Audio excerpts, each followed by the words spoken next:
제가 요즘 이렇게 연속적으로 보고 있는 드라마가 있습니다. 뭐 다 아시는 또 유명한 드라마인데 이상한 변호사 우영우입니다. 자폐 스펙트럼을 갖고 있는 변호사가 어려서부터 자라오는 과정들이 물론 다 생략됐지만 어렵지 않은 일이 하나도 없었을 겁니다. 그럼에도 불구하고 그는 서울대학교에 진학했고 또 로스쿨을 1등으로 졸업하고 그리고 드라마상에서 최고의 그런 법률 회사에 취직해서 변호사로 일하죠. 제가 자폐라는 것을 처음 접했을 때는 저희 교우 자녀가 자폐인 경우였습니다. 아마 여러분들도 아시는 분들이 많이 계실 겁니다. 자폐 말로만 들었지 영화에서만 봤지 그런 사람을 직접 만나는 건 처음이었기 때문에 그것도 뭐 길게 만난 건 아니지만 짧게 보면서 생각보다 많은 생각을 할 수밖에 없었습니다. 같은 사람이지만 다른 세계에서 사는 듯한 그리고 다른 세계에서 사는 듯한 그 아이를 지금까지 키우면서 현실에 적응시켜 노력하는 그 부모의 노력들 등등을 생각할 때 한 명의 장애를 겪는 사람을 키우는 문제는 이거 쉬운 문제가 아니다. 근데 드라마에서는 드라마틱하게 잘 된 상태로 나오잖아요. 처음에는 거부감이 있었습니다. 뭐 있기는 있겠지만 저게 일반적이지는 않을 건데 저런 사람이 저렇게 등장하게 되면 그렇지 못한 사람, 그렇지 못한 가족들은 힘들지 않을까? 그러면서도 그 드라마를 계속 보게 된 이유는 자폐 스펙트럼 안에 있는 그 주인공이 건강하다고 말하는 사람들, 장애가 없다고 말하는 사람들이 할 수 있는 일보다 더 정직하게, 더 직진해서 문제를 푸는 거였습니다. 건강하다는 사람들은 할 수 없는 말, 비껴가는 말, 더 많은 생각에 하는 말을 일거에 무너뜨리고 바로 정직하게 문제를 대면해 버리는 거죠. 그리고 그걸 돌파해 버리는 겁니다. 그렇게 그 변호사가 크기까지 여러 인물들이 있었을 겁니다. 그 중에 가장 큰 영향력을 준 사람은 법관의 기회를 얻을 수 있었음에도 불구하고 그걸 포기하고 자기 딸을 몸소 키운 아버지죠. 그리고 또 하나는 정말 우정어린 친구가 등장합니다. 이름이 동그람인데요. 그 친구가 고등학교 때 함께 어려움을 겪어주고 지켜줬기 때문에 그 자폐를 겪는 그 사람이 학교를 무사히 졸업할 수 있었고 더 자신의 꿈을 키우기에 도전할 수 있었다는 겁니다. 그리고 그들의 우정을 보여주는 방법이요, 독특한 인사입니다. 여러분 혹시 드라마 보신 분들 계십니까? 어떻게 인사하는지 아세요? 아무도 안 보나 봐요. 저는 길에서 약간 술 드신 3명이 이거 하는 거 봤습니다. 그것도 지네 이름을 가지고 하지 않고요. 여기 나오는 변호사 이름으로. 이름 사이사이에 투더를 붙이다. 투더가 맞나요? 저는 그렇게 들었는데. 그래서 우투더, 영투더, 우 이렇게 합니다. 일부 예배 때 한번 해봤습니다. 서로. 그냥 좀 이렇게 좀 마음을 편안하게 갖기 위해서 하는 거니까 한번 해보실래요? 그리고 동작을 하실 수 있으면 하면 좋습니다. 동작이 이렇더라고요. 이렇게. 이게 맞나요? 네. 자기 이름 갖고 할 수 있는 분은 하시고요. 그렇지 못한 분은 우영우 갖고 해보죠. 해보겠습니다. 시작. 우투더, 영투더, 우. 예. 자식 끝나는 뭐 이렇게 하던데. 예. 저는 그 인사법이라는 게 그 둘의 관계 모두를 보여주는 거로 느꼈습니다. 야, 저 짧은 인사를 만들어내고 둘만의 교감을 확 이끌어내면서 친구 없는 아이가 외톨이들이 하나가 되는 모습을 보여주는 이 장면. 그게 그들의 지나온 긴 세월의 우정을 한마디로 다 표현해 주는 거죠. 또 하나, 우영우의 그 특징 중에 하나는 자기소개에도 있습니다. 자기소개가 유명하잖아요, 요즘요. 제 이름은 똑바로 읽어도 거꾸로 읽어도 우영우입니다. 그리고 등장하는 여러 개의 연결성 없는 이야기들. 기러기, 토마토, 스위스, 인도인, 별똥별, 그 다음에 우영우, 그 다음에 뭡니까? 예, 역삼역입니다. 그러니까 이 말을 듣는 순간 웃길 수밖에 없어요. 그리고 기억에 남죠. 아, 참 저 자폐라는 어려움을 겪고 있는 분이 생각보다 똘똘한 분이다. 자기를 잘 드러내는 분이다. 그걸 알 수가 있습니다. 근데 어느 날 우영우 이름 따위로는 어린이들을 웃길 수 없다는 사람이 등장합니다. 그는 엄마 혼자 삼형제를 키운 집에서 자랐습니다. 그리고 그 삼형제는 모두 서울대학교를 갔다고 나옵니다. 그리고 그 집의 막내입니다. 그 어머니는 자기 아들들을 서울대학교에 보낸 그 노하우를 가지고요, 무진학원이라는 학원을 열어서 아주 그냥 대박을 칩니다. 여러분, 무진학원의 무진이 무슨 뜻인지 아십니까? 무진장, 공부만 시켜서, 가둬놓고 공부만 시켜서.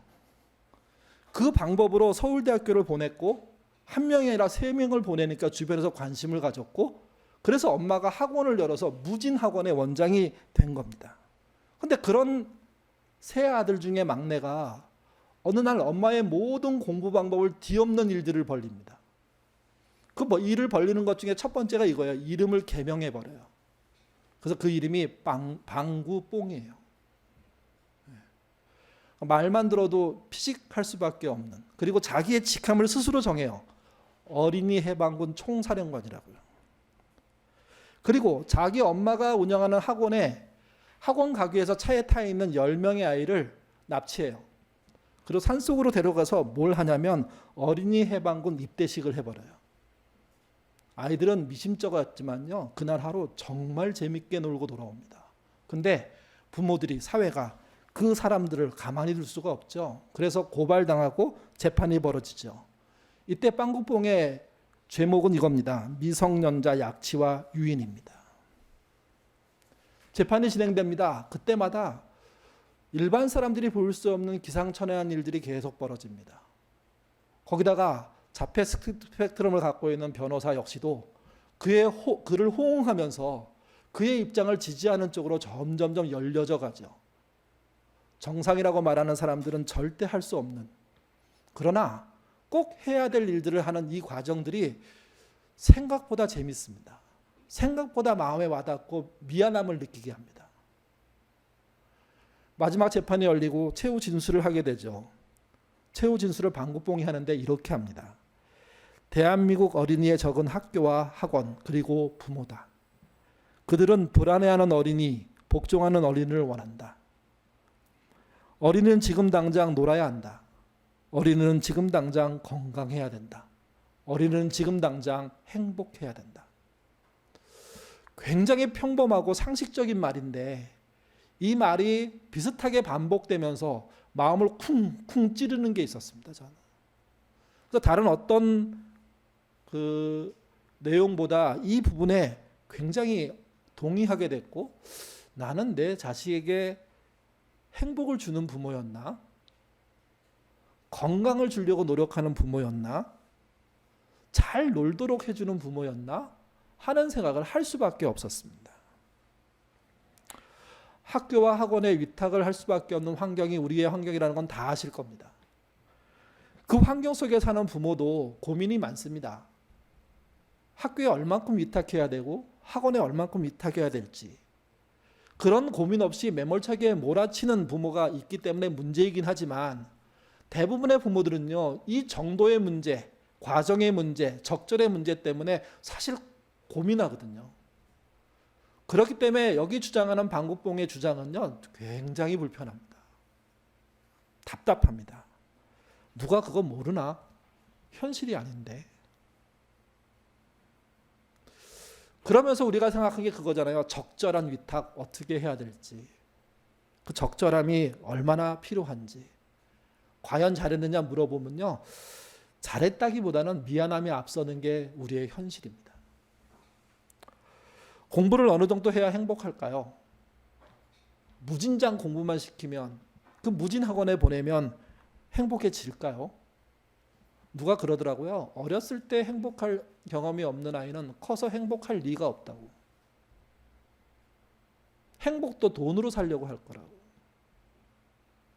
그래서 방구뽕이라는 등장한 그 인물이 지금 행복해야 된다고, 지금 건강해야 된다고, 지금 놀아야 된다고, 그래야 나중에 놀 줄 아는 아이 되고, 나중에 행복한 아이 되고, 나중에 건강한 아이 되는 거라고. 그렇지 않고 대학 갈 때까지는 아니야, 취직할 때까지는 아니야, 이렇게 접근하면 그 아이는 평생 행복할 줄 모르는, 겨우 돈으로 휴가를 사고 돈으로 좋은 장소를 사고 좋은 거를 먹고 돈으로 무언가의 혜택을 보는 존재는 될 수 있지만 행복이 뭐야 물어보면 글쎄 라고 말할 수밖에 없는 사람이 된다는 거죠. 누가 그러더라고요. 교회가 해방을 말하지 않으니까 사회가 해방을 말하기 시작했다고. 저는 건강한 사회란 사회도 해방을 말해야 되고 교회도 해방을 말해야 되는 거죠. 근데 어느 순간부터 교회는 지독한 공부시키는 곳처럼 됐어요. 성공을 위한 뭔가 집중력을 키워주는 곳처럼 돼버렸어요. 그래서 교회가 어린이 해방에 대해서, 청소년의 해방에 대해서, 눌린 자의 해방에 대해서 말하지 않게 된 거죠. 그런 의미에서 우영우는 좀 새겨들을 이야기가 많은 드라마라고 생각합니다. 특별히 해방이란 주제를 통해서는요. 성경은요, 여러 주제로 정리할 수 있습니다. 그 중에 가장 많이 등장하는 주제가 속죄입니다. 인간의 모든 죄를 사하는 이야기가 성경에 있다는 거죠. 동시에 속죄와 함께 중요하게 다뤄진 주제가 뭐냐? 해방입니다. 하나님이 이 땅에 결속되고 묶여있고 억눌리고 짓눌린 그것들에 대한 해방을 차근차근 동시다발적으로 자기 혼자만이 아니라 자기의 백성을 통해서 하고 싶은 게 성경의 이야기입니다. 해방을 잃어버린 교회, 그래서 문제인 겁니다. 오늘 본문 레위기 23장은요, 여호와의 절기에 대한 이야기입니다. 그 중에 우리가 읽은 26절부터 32절은 속죄일, 유대력으로 7월 10일에 벌어지는 한 사건에 대한 이야기입니다. 1년에 한 번 대제사장이 지성소에 들어가는 날이에요. 그 내용을 다 살펴보진 못하겠지만 들어가는데 그때 뭔가를 하지 말라고 반복적으로 얘기합니다. 같이 보시죠. 28절에서 30절입니다. 읽겠습니다. 이날에 어떤 일도 하지 말 것은 너희를 위하여 너희 하나님 여호와 앞에 속할 속죄일이 됨이니라. 이날에 스스로 괴롭게 하지 아니하는 자는 그 백성에게서 끊겨질 것이라. 이날에 누구든지 어떤 일이라도 하는 자는 내가 그 백성 중에서 멸절시키리니. 하나님의 말씀, 특별히 구약의 말씀 중에 이렇게 멸절이라든지 끊어버리게 하겠든지 진멸하겠다는 말씀 때문에 사실은 하나님을 오해받는다고 저는 생각합니다. 여기도 그런 뉘앙스가 느껴집니다. 근데 왜 끊어지는 사건이 벌어지느냐, 왜 백성 중에 멸절하는 사건이 벌어지느냐를 들여다보면 생각보다 의외입니다. 그 내용이 어떤 거냐면요, 어떤 일도 하지 말라고 얘기하기 때문입니다. 여기서 어떤 일은 23장 앞에 뒤에 다 보면요, 노동을 하지 말라는 겁니다. 먹고 살기 위한 일을 하지 말라는 겁니다. 주인이라면 노예를 일시키면 안 된다는 겁니다. 자기도 일하지 않지만 종도 일하지 않는, 심지어 짐승도 일하지 않는 노동의 중단, 그걸 말합니다. 아시는 것처럼 이스라엘은 이 본문이 쓰여지기 전에 애굽에서 노예 생활했던 사람들입니다. 민족적으로 400년 넘게 노예 생활을 했으니까 그들에게 쉰다는 것은요, 거의 없는 일이에요. 쉬라고 얘기하면 쉴지 모를 겁니다. 우리 교회도 은퇴하시면서 이제 좀 쉬어서 좋으시겠어요? 그랬더니 알고 보면 다 다른 일 준비하고 계세요. 그런 일을 준비 못하면 뭐라도 하는지 아십니까? 텃밭이라도 하세요. 텃밭이라도. 하루에 몇 시간씩 텃밭 보살피면서 땅한테 배워요. 얼마나 이 텃밭 농사가 쉽지 않은 일인지. 왜 아무 일도 하지 않고 쉴 줄 모르게 됐느냐? 평상시에 그렇게 쉬는 것을 경험하지 못했기 때문인 것 같아요. 제 생각에는. 아무 일을 하지 않고 쉴 줄 아는 것을 경험했으면 은퇴하면서 그래, 한 1년은 진짜 편안하게 한번 쉬자. 근데 그게 안 되죠. 쉬기 전부터 불안불안하고요. 쉴 때가 되면 뭐 할지 다 준비가 되어 있습니다. 뭐 할지가 준비가 안 됐으면 뭐라도 배우려고 하는 거예요. 이게 중단 없는 삶을 살았기 때문이라고 생각합니다. 근데 여러분, 우리는 일주일에 5일이라고 이틀 쉬거나 6일이라고 하루 쉬거나 최소한 그 정도 경험들을 많이 했던 사람이잖아요. 명절 때 쉬기도 했고 또 휴가를 내서 쉬기도 했고, 근데도 쉴 줄을 모른다고요. 그러니 400년 동안 민족 전체가 노예로 살았고 쉬지 못하는 삶을 살았는데, 그들에게 하나님이 무시무시하게 말씀하시기를 노동 멈춰라, 그러지 않으면 멸절당한다, 이렇게 말씀하실 정도니까 이게 얼마나 힘든 일일까요? 집에서 가정을 지키는 분들이 하는 공통말이 있습니다. 집에 있으면 쉬는 거 아니라고요. 눈앞에 일이 계속 보인다고요. 그 일을 쫓아서 하다 보면 결국 밤이 된다고요. 나는 쉬려고 집에 있었는데 집에 있는 일을 쫓아다니다 보니까 쉬지 못한다. 쉬는 게 쉬운 일이 아니라는 겁니다. 그러니까 쉴 줄 아는 삶을 살았어야 은퇴하고도 쉬실 수가 있어요. 노예 생활한 사람 중에서 쉬라고 하니까 이게 얼마나 어렵겠습니까? 근데 여러분, 7월 10일 하루만 쉬라는 게 아닙니다. 성경은요. 먼저 그들에게 쉼을 얘기할 때 안식일 50일 말고요, 6월절, 무교절, 초실절, 칠칠절, 나팔절, 장막절을 쉬라고 얘기합니다. 그때 모두가 모이는 성회가 열리는 날은 반드시 쉬라고 얘기합니다. 어떤 일도 하지 말라고 얘기합니다. 그래서 50일 플러스 6일의 명절 쉼까지 포함하고 또 그 밖에 휴에 더 늘어나게 되는데 거의 60일을 쉬라고 얘기하는 거예요. 그 쉼을 하면서 하나님을 만나는 거죠. 이게. 그래서 하나님의 주신 이스라엘 사람을 향한 해방은요, 노예로부터 해방인 동시에 노동으로부터의 해방입니다. 구체적으로 노동 해방을 실현하는 일들을 하나님이 하십니다. 그것만이 아닙니다. 인생의 모든 분야에서 가능한 해방들을 다 열어놓으십니다. 그래서 완전 자유인으로 하나님 앞에 백성으로 살도록 하는 일들을 전개해 나가시는 거죠. 7월 10일 속죄일은 세 가지 일이 일어나는 날입니다. 첫 번째가요, 대제사장 자신의 죄 그리고 자신의 권속들의 죄가 사해지는 날입니다. 또 한 가지는 죄로 더럽혀진 성소 그리고 성물들을 깨끗하게 만드는 날입니다. 그리고 마지막으로 이스라엘의 온 백성의 죄를 사하는 날입니다. 그저 쉬라는 게 아니라, 그저 멈추라는 게 아니라 이 일을 하기 때문에 멈추라는 거죠. 그리고 그 본문에는 그런 말들이 있습니다. 하루 종일 마음 아파하라고, 하루 종일 자기를 괴롭게 하라고, 칼로 몸을 찌그란 얘기가 아니라, 때리고 부수란 얘기가 아니라, 나도 모르는 죄가 지금 사해지고 있으니 그 죄로 인한 피해에 대해서 미안해하라고, 그래야 건강한 하나님의 백성이 된다고 얘기해주고 있는 거죠. 그리고 이날 아주 독특한 이벤트가 벌어집니다. 2마리의 염소를 준비하고요, 둘 중에 하나를 제비를 뽑습니다. 그리고 제비를 뽑히지 않은 염소는 번제로 드리기 위해서 잡습니다. 제사장이 자기 죄를 전가시키고 그래서 죽이죠. 그래서 전가된 모든 죄가 사라진다는 선언을 하게 됩니다.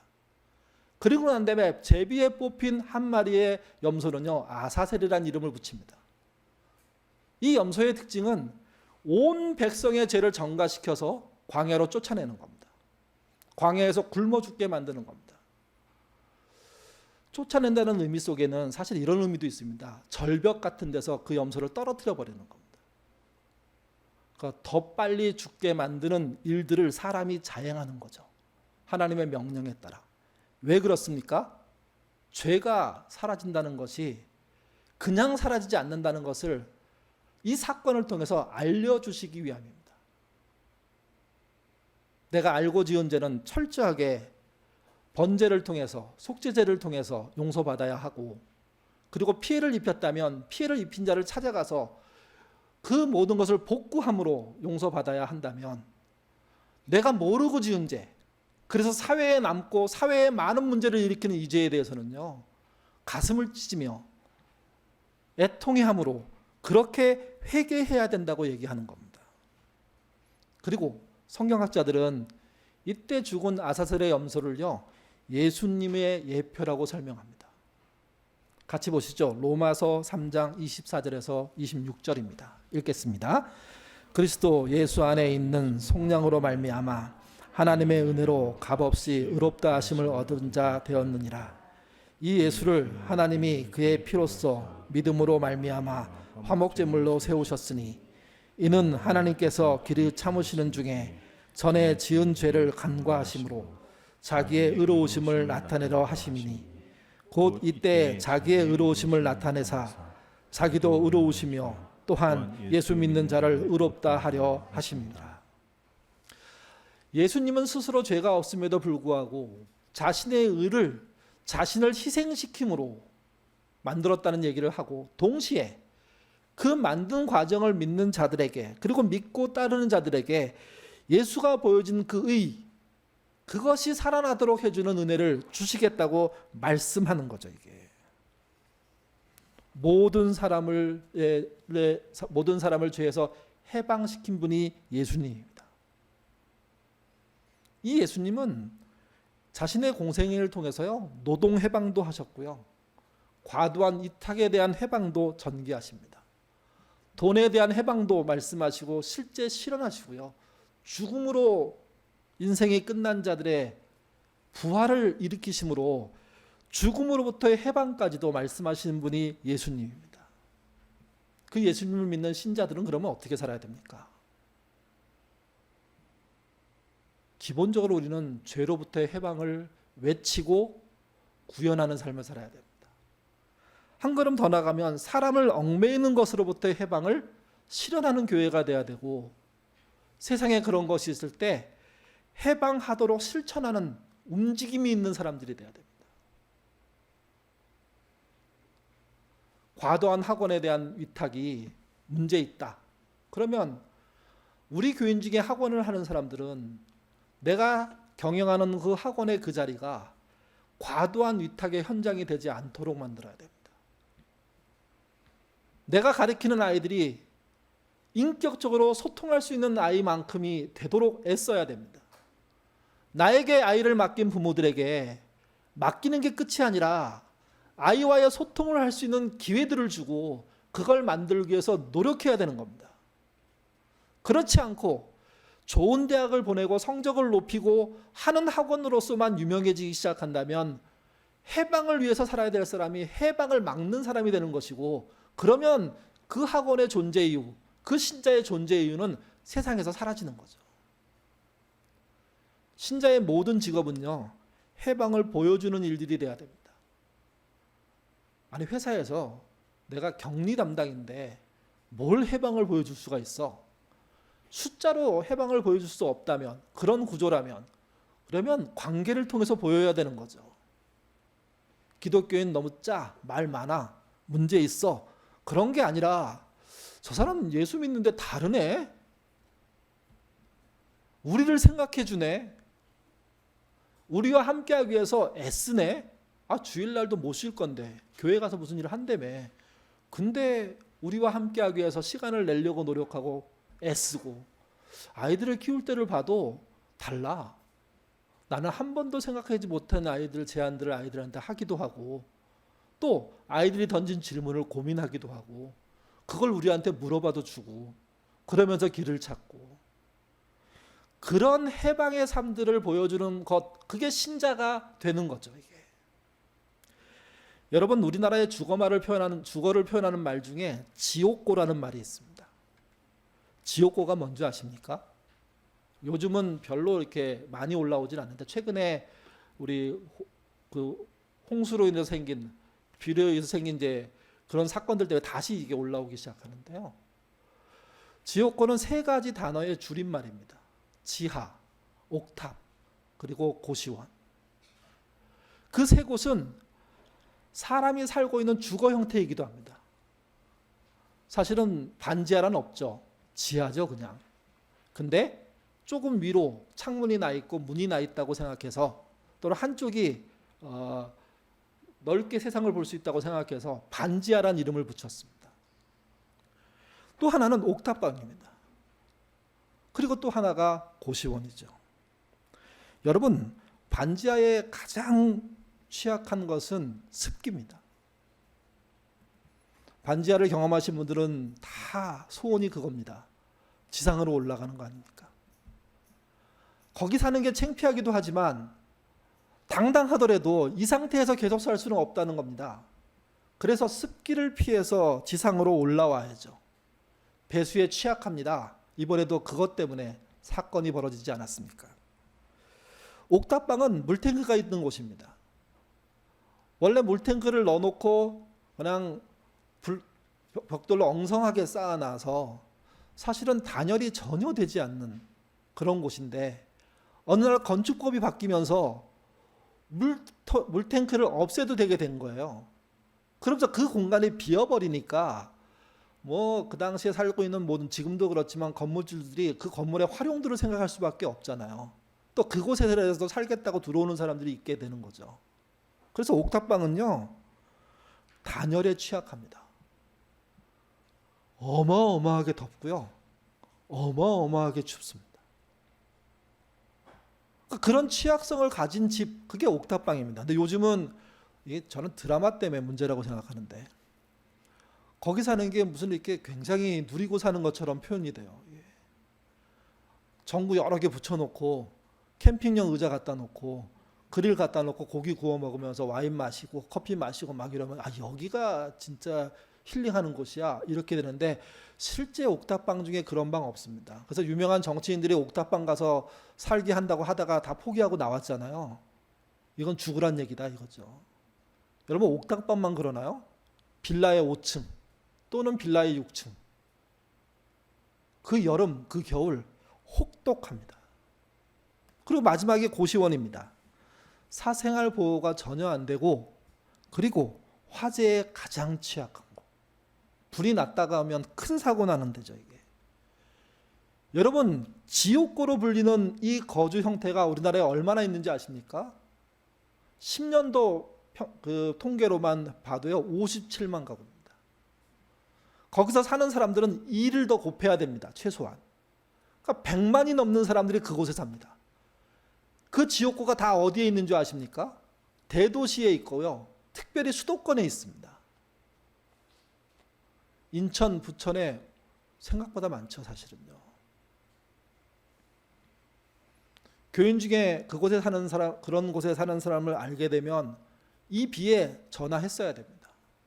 지인 중에 그런 곳에 사는 사람이 있다면 이 비에 전화 한번 돌리는 게 아마 서로 우정이 있다는 것을 확인하는 기회가 될 겁니다. 근데 여러분, 이것보다 못한 거주 환경도 많습니다. 비닐하우스에 사시는 분들, 창고에 사시는 분들, 컨테이너에 사시는 분들. 자연인의 대부분이 비닐하우스와 컨테이너에 살지 않나요? 그분들은 도망가듯이 그곳으로 간 거지만, 피해 간 거지만, 숨어 간 거지만, 그곳에 가서 좋다고 행복하다고 얘기하는데 아마 쉽지 않을 겁니다. 제가 주거 환경에 대해 길게 얘기하는 것은 아파트와 주택에 사는, 그래서 추위도 모르고 더위도 잘 느끼지 못하는 대부분의 우리들의 입장에서는요, 그들의 환경이, 그들의 삶이 멀리 떨어지기 시작했고 느껴지지 못한다는 거죠. 근데 이번에 집중호우가 내리면서 우리나라에서 가장 경제적으로 잘 산다는 강남 쪽에서 반지하에 사는 많은 분들이 큰 피해를 당했습니다. 전 세계 주요 언론에 이 사실들이 다 보도됐습니다. 대한민국에 반지하에 사는 사람들이 있다고. 우리나라만 그런 사람이 있는 거 아닙니다. 미국에도 꽤 많습니다. 그래서 큰 홍수 났을 때 거기도 많이 죽죠. 이미 죽었죠, 또. 근데 우리도 그렇다는 거예요. 그리고 우리도 놀라지 않았습니까? 세 가족이 한꺼번에 죽는 그 이야기를 들으면서. 누가 그러더라고요. 가난은 게을러서 그런 거라고. 게을러서 그런 거 있을 겁니다. 근데 여러분, 부지런히 살아도 가난하게 사는 사람들이 이 땅에 꽤 많습니다. 8시간 노동이 아니라 12시간 노동, 14시간 노동을 해도 잘 살 수 없는 조건으로 사는 사람들이 너무도 많습니다. 이런 것이 우리의 현실이라면 교회는, 신자는 이 현실에 대해서 뭘 해야 할까요? 저는 이런 현실을 놓고 가난한 사람은 게을러서 그런 거야 라고 말하는 건 신자도 아니라고 생각합니다. 저는 신자에서 열애당할 충분한 이유라고 생각합니다. 그렇게 말하는 거. 예수님도 그렇게 말씀하셨습니다. 누가복음 13장 4, 5절입니다. 같이 읽겠습니다. 또 실로암 망대에서 죽은 18명 사람이 예루살렘에 거한 다른 모든 사람보다 죄가 더한 수준이 아니냐. 너희에게 이르노니 아니라 너희도 만일 회개하지 아니하면 다 이와 같이 망하리라. 망대가 무너지는 사건을 예수님 당시에 경험하면서 사람들이 야, 뭔가 죄를 지었으니까 그렇게 몰살당하지 라는 얘기를 퍼뜨렸던 겁니다. 죽지 않은 사람들이 하는 말이죠. 우리는 그래도 걔네들이 얼마나 악당 같으면 그런 일이 벌어지겠어. 사고가 하나님의 벌이라고 얘기하는 겁니다. 누구나 당할 수 있는 것인데. 거기에 대해서 예수님은 명확하게 말씀하셨습니다. 그게 진짜 네가 말한 대로 사실이라면 너는 이미 죽었다. 이 땅에 살아날 자 아무도 없다. 주님이 왜 그렇게 명백하게 말씀하셨을까요?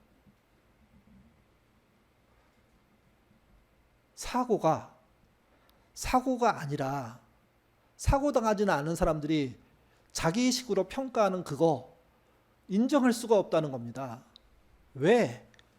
그들은 솔직히 말하면 알고 있는지도 회개 안 할 가능성이 높은 사람입니다. 회개하고 돌이키면 자기의 부족함을 알고 마음을 찢어보면 누군가 큰일을 당했을 때 사실은 할 말이 없습니다. 애통해야 되는 겁니다. 신자가 만약에 이런 식의 이야기를 퍼뜨리고 이런 식의 지역적인 편견과 개인적인 편견과 부에 대한 편견을 갖고 있다면 그 사람이 신앙을 갖고 있다고 말할 자격이 하나도 존재하지 않습니다. 주님은 말씀하십니다. 그런 걸로 따지면 모두가 망한다. 모두가 죽는다. 한 걸음 더 나가면요. 악랄하게 잘 사는 사람들은 사실은 더 큰 벌을 받아야 되는 거죠. 이게. 신자의 가장 중요함은 의로운 해방입니다. 이번 반지하에서 사람들이 죽고 어려움 당하고 수해 겪고 막 이럴 때 세상에서는요 그런 사람만 존재하지 않습니다. 혼자의 희생과 수고로 여러 사람들에게 편안함과 또 생명을 주는 분들도 있죠. 그거에 대한 영상 하나 보도록 하겠습니다. 뉴스에 나온 건데요. 가장 잘 표현한 것 같아서 보여드립니다. 흙탕물이 차오른 반지하 주택 창문을 주민들이 다급히 열려 합니다. 거센 빗줄기 속 반지하에 갇힌 20대 남성이 빠져나오지 못하고 있는 상황. 안에서 열어야 돼! 창문 열어봐요, 창문! 소화기까지 동원해 창문을 깨보려 하지만 수압 탓에 꼼짝도 하지 않습니다. 암담한 상황에서도 일단 갇힌 사람을 안심시키고 용기를 북돋습니다. 조금만 더 튀어! 침착해! 침착하고 있어! 영겁처럼 느껴진 3분. 멈추지 않는 구출 시도 끝에 마침내 유리창이 깨집니다. 갇혔던 주민이 지상으로 올라와 이웃들 품에 안깁니다.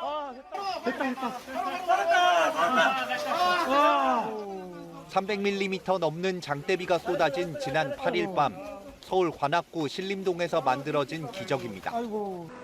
바로 인근 동네에서 일가족 3명이 숨지는 참극이 발생하기도 했지만 이웃들의 간절함으로 한 명은 목숨을 구했습니다. 손잡아 하면서 손을 잡고 그냥 잡아 당겼어요. 당겨가지고 했는데 다쳤는지 안 다쳤는지 모르겠어요. 유리가 파편이 다 쏠려 들어갔거든요, 안으로. 이런 기적은 그날 곳곳에서 이어졌던 게 주민들의 얘기입니다. 그 사람들이 연장이 있잖아.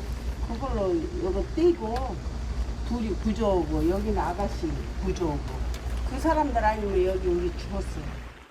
절망 속으로 가라앉던 생명에게 이웃들이 내민 동아줄. 그래도 살만한 세상에서 우리가 살아가고 있다는 걸 다시금 일깨워줍니다.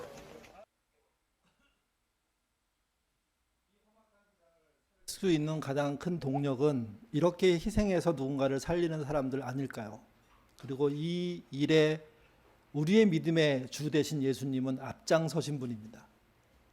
그러면 우리가 뭘 해야 될지 명백해집니다. 8월 15일이 광복 77주년 되는 날입니다. 뜻으로 본 한국사를 쓴 함석헌 선생은요, 광복은 하나님이 주신 선물이라고 얘기했습니다. 우리 민족에게 주신. 그리고 우리가 앞에서 불렀던 584장에 우리나라 지켜주신 이 찬양 4절에 보면 이렇게 얘기합니다. 이 나라를 살리신 뜻 세계 만민을 위함일세. 세계 만민에게 해방을 보여줄 수 있는 역사적인 사건을 광복으로 볼 수 있고 또 우리의 믿음의 구원의 사건으로 볼 수 있는 겁니다. 그렇다면 우리가 알게 된 이 해방은 일상으로 커져가야 됩니다. 우영우를 얘기한 이유는 사실은 거기에 있습니다. 건강하고 정상적이라고 말하는 변호사들은 할 수 없는 법에 있는 원칙적인 이야기를 그 변호사는 철없어 보이게 당당하게 해버립니다. 더 놀라운 건 그 문제 일으키는 변호사의 뭐가 되나요? 사수가 되는 변호사는 그 말을 듣고 우영우 말이 맞네? 하고 우영우 방식을 쫓아가는데 놀라움이 있습니다. 교회 내에서도 좋은 소리가 나오죠. 건강한 소리가 나오죠. 근데 좋지 않고 건강하지 않은 소리에서 파묻히는 경우가 허다합니다. 교회에 있는 모든 사람들이 넉넉히 있는 게 아닙니다. 잘 살아보려고 정직하려고 애쓰고 있는 게 현실입니다. 근데 그 소리를 파묻히게 하는 나쁜 소리들이 더 범람하는 것이 교회라는 겁니다. 그런 교회 희망 없습니다. 해방을 이룰 수 있다면 할 수 있는 모든 일을 해보고자 노력하는 교회, 그래서 돼야 됩니다. 예수님이 그랬던 것처럼 노동에서 해방시키기 위해서 노력하신 그분이 이제 세계 모든 민족을 해방시키고자 자기를 희생시켰고 그 세월이 2000년이 지났습니다. 아직도 해방이 필요한 것이 얼마나 많은지요. 여러분의 특별히 직장에서 보이는 해방이 필요한 곳들이 교회랑 아둘람이랑 연결돼야 된다고 생각합니다. 그리고 함께 그 해방의 굴을 넓히는 곳곳에 해방촌이 생기는 그런 일들을 만들어 가야 된다고 생각합니다. 그런 의미에서 지명방어 빨리 살렸으면 좋겠습니다. 그 밖의 나눔과 그 밖의 섬김들을 해 나가야 된다고 생각합니다. 코로나가 아무리 창궐하더라도 오히려 창궐할 때 도울 일이 더 많지 않을까요? 한 명이라도 더 해방시키는 게 신자의 도리일 겁니다. 그런 자리에 들어서시는 저와 여러분 되시기를 주님의 이름으로 부탁드립니다. 기도하겠습니다. 편안한 집에 살았기 때문에 이 사태의 심각함들을 못 느꼈습니다. 우리 집은 어때? 이렇게 물어본 정도였지.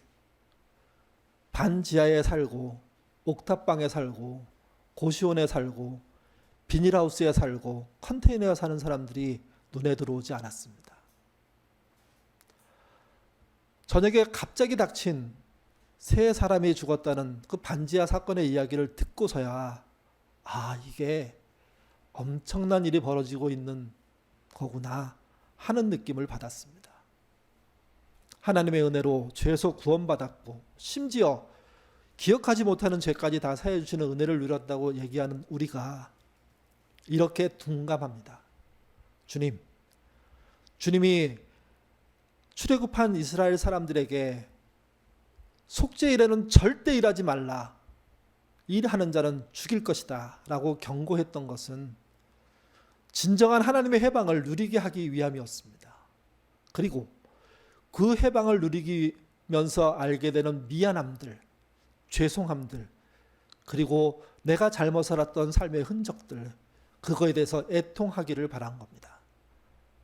물론 애통에서 끝나지 않고 해방의 현장으로 나가기를 원하셨습니다. 그 기대가 과연 우리들에게 이루어지고 있는지 고민하는 신자 되도록 인도하여 주옵소서. 아사셀의 염소에 대한 이 사건이 예수님의 십자가를 통해서 더 구체적으로 인류를 향하여 구현되었습니다. 그리고 우리는 그 은혜 때문에 구원받았다고 해방됐다고 믿는 사람들입니다. 그렇게 해방받은 우리를 통해서 누가 해방되었는지, 얼만큼 해방되었는지 신중하게 한번 생각해보는, 심각하게 한번 들여다보는 그런 신앙인 되도록 인도하여 주옵소서. 남편이 아내조차 해방시키지 못하고 아내가 남편조차 해방시키지 못하는 게 우리의 현실입니다. 가깝다고 소홀하지 않게 하시고 멀다고 잊어버리지 않게 하시고 할 수 있는 한 우리 모두가 연대해서 더 많은 해방을 이루는 그런 공동체 되도록 도와주옵소서. 지옥과란 말이 사라지는 그날을 기대하며 함께 신앙생활하기 원하오며 예수님 이름으로 기도드립니다. 아멘.